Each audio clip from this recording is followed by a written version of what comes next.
Brighton's finest. Bringing the artists closer to you. Cool Like You is a very sort of synth-based album. Yeah. A lot more synths on this one than the first one. And I think I understand that you wrote a lot of the material on the keyboard. Is that right?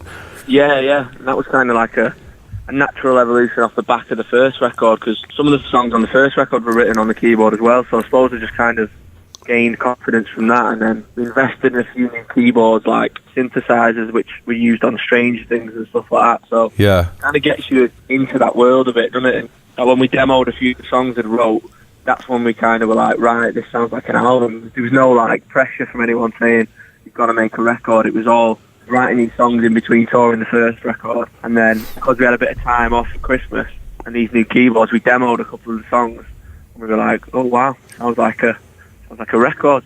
And you say you used some old gear as well, old But vintage. they're kind of like reissues of old stuff, like made modern, but so they work properly. But, Yeah, sure. Yeah. You're not having to plug wires in everywhere then. No, I almost bought one with like floppy disk in it and stuff like that, but it's proving too difficult. Yeah. But, no, this sounds great, and I suppose to me as a songwriter, when you've got everything out of maybe one keyboard I had at home, like just an electric piano, you kind of look to other things to inspire you, don't you? Like invest in yourself, I suppose. Yeah. Which is what I did. So you're a guitarist originally, but does that mean on stage you're playing keys, or are you still playing the guitar? No, still playing the guitar on stage. Right, okay. Well, you've obviously got an ear for melody. You know how to write a song, that's for sure.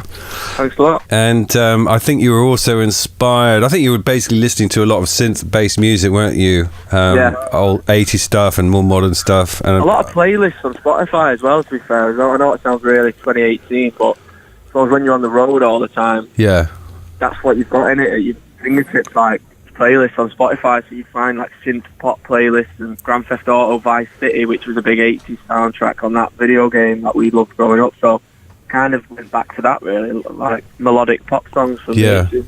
I read somewhere that Prefab Sprout was also something that you latched onto as well. Yeah, that When Love Breaks Down, just that song, really. A lot of like keyboard sounds on that was kind of like inspiring us. Brighton's finest. This is Juice. So how does it work then, a typical Blossom song? You come up with the initial idea, and then at what stage do you take it to the band? All right, like the whole song at home. Yeah, okay. So it's like a classic approach. It's like a classic songwriting approach. Yeah. You know what I mean? And where did you learn this kind of ability to write songs? Is it something that's just happened naturally, or?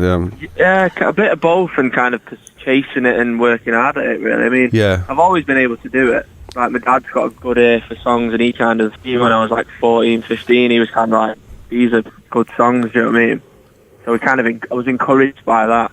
I think it's just listening to a lot of music growing up and trying to emulate it. That's the way I see it. But obviously, if it was that easy, everyone would do it, wouldn't they, I suppose? But, well, no, because it's as well as it being a natural ability, it's a craft, isn't it? You have to work at it. yeah, you have to have that natural ability, like you said at first, but it depends how far you want to take that, and I kind of dedicated the best part of the last 10 years of my life to chasing that, and never stopped doing it. And so you love it, basically. People like James. Yeah, definitely. Yeah. The best. How do you find it when you're out on tour? Do you manage to find any quiet time to work on anything, or is it Not just... really. I might noodle about on the guitar a bit. I don't write songs on tour, but I'll always take down ideas and like song titles and lyrics and stuff like that. So then when I do get home, I'm not just going at a blank canvas. I mean, I've got notes and notes of things.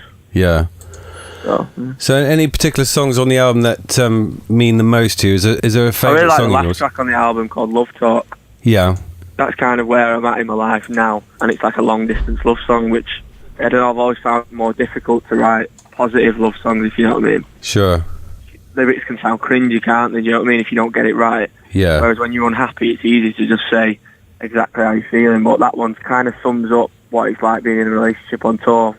And it was less than 2 years ago that you released your debut album, and which is good going in this day and age. It's nice to see acts like yourself releasing stuff a bit more regularly rather than waiting 3 or 4 years, which was what was happening for a while, wasn't it? Well, and we finished the album last September, so that was pretty much bang on 12 months since we released the first album. So obviously it's being released now in 2018, but it was finished a year to the date the album came out, the first one. Do you know what I mean? Yeah. It is quite a quick turnaround, I suppose, but that was because I continued writing and songs after we finished the first album, before the first album had even come out. We're kind of always building up these songs. Were you able to sort of say what you wanted to do, or did you have to fight to kind of get things moving, or because No, we're all really on the same page and stuff like that, and we have like obviously James Skelly from the Coral who produced the record. He's kind of, I'm always talking to him, and he's always like, I'm always asking him to send me songs what I think might, get me into a different corner or inspire me in some way. So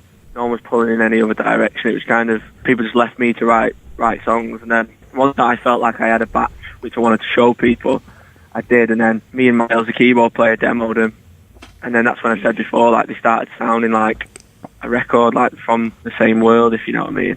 Then that just got everyone excited, and because we've been touring so much, everyone was eager to, get some new stuff down, because that's just the natural way you are in a band. It's the way we are, anyway.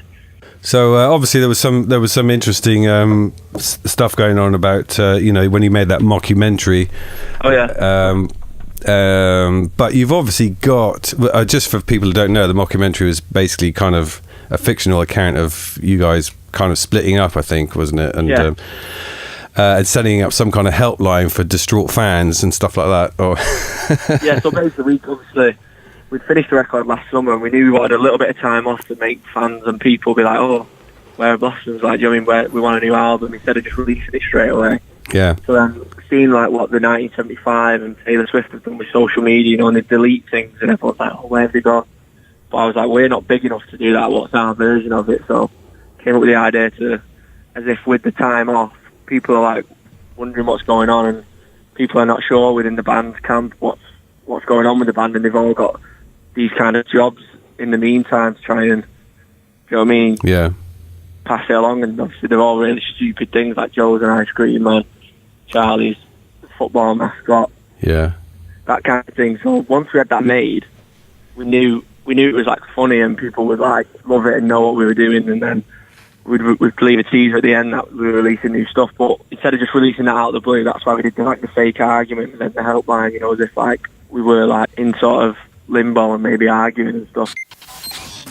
This is Brighton's Finest. Bringing the artists closer to you.